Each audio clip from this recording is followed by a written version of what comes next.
I'm 46XX with Ovotesticular DSD. Let me explain before the internet starts chanting nonsense. Let's talk about my intersex variation.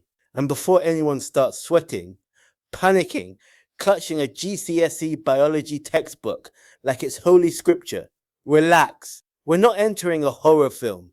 We're entering biology. Biology is messy. Biology is layered. Biology does not care about your political opinions, your church auntie's WhatsApp forwards, or that one man online who thinks chromosomes are personality traits. My variation is called 46XX, over testicular difference of sex development, sometimes shortened to 46XX OTDSD. That sounds complicated because medicine likes to name things like it's trying to win Scrabble during a thunderstorm. So let me break it down. 46XX means I have the typical female chromosomal pattern. Most people are taught that X equals female and XY equals male. That is the nursery rhyme version of biology.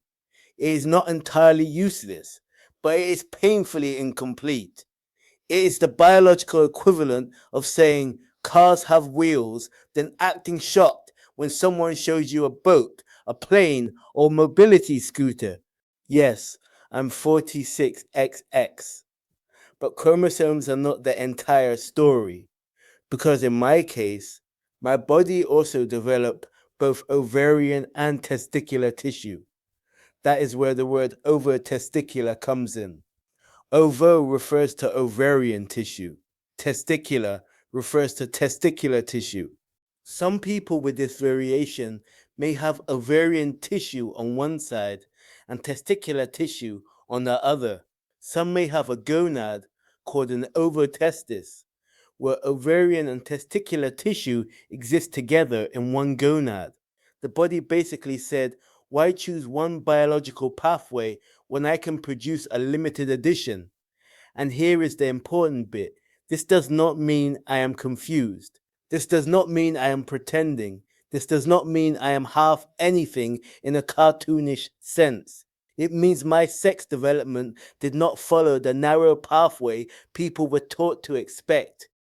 That's it. No circus, no scandal, no supernatural prophecy.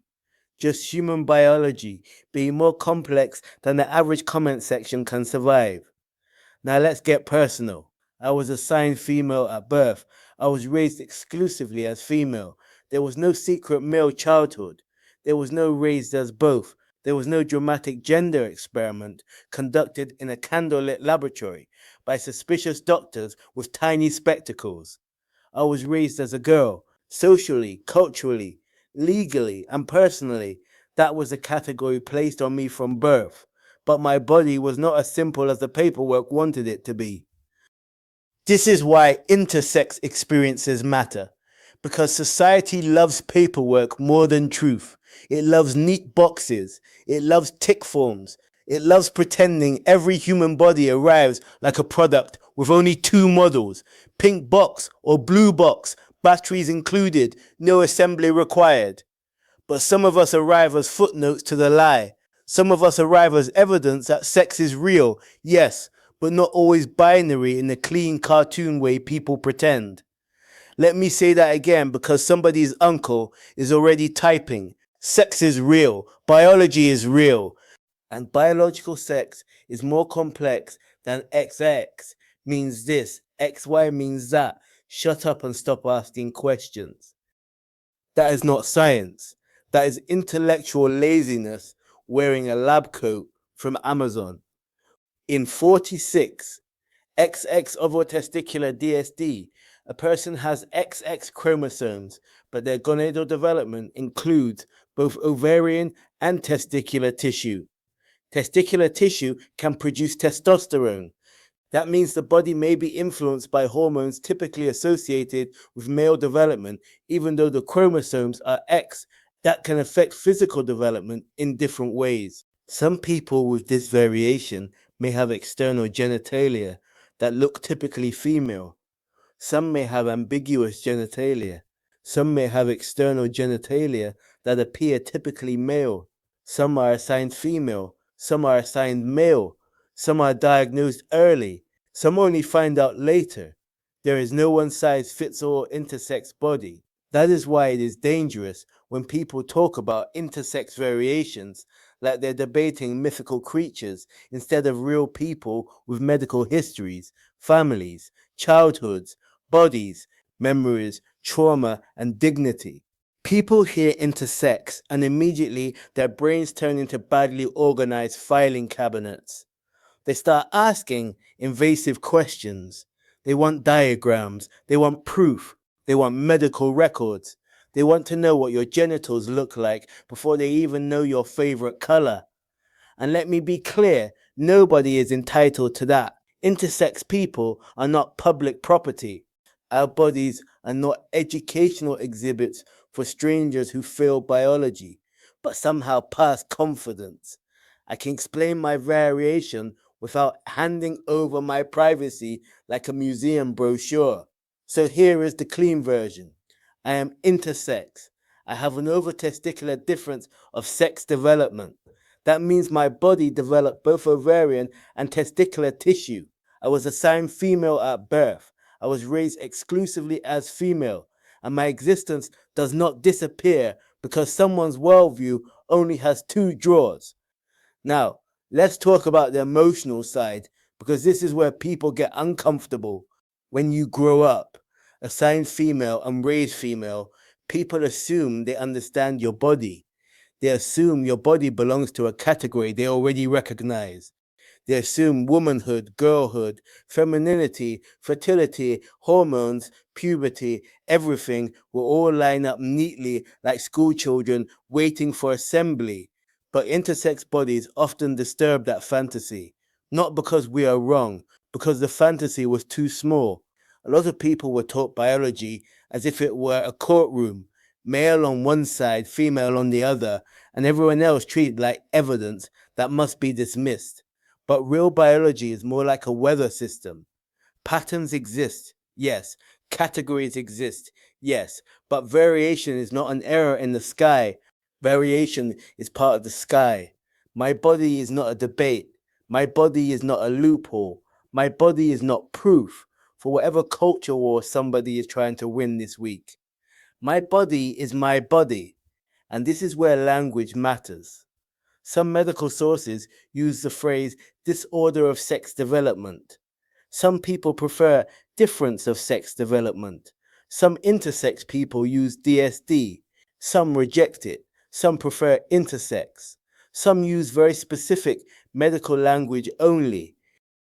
I'm using 4620 Ovotesticular DSD because it names the variation clearly. But I also know that language carries history.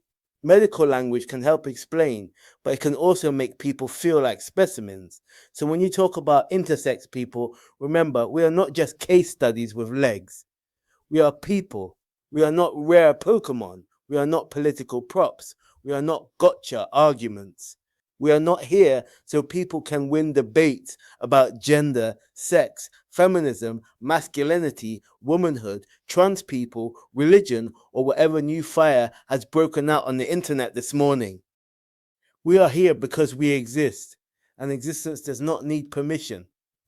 Now let's deal with one of the biggest myths. People often think intersex means both fully male and fully female.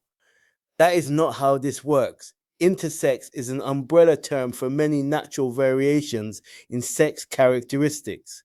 These can involve chromosomes, hormones, gonads, internal reproductive anatomy, or external genitalia. Ovotesticular DSD is one variation under that umbrella.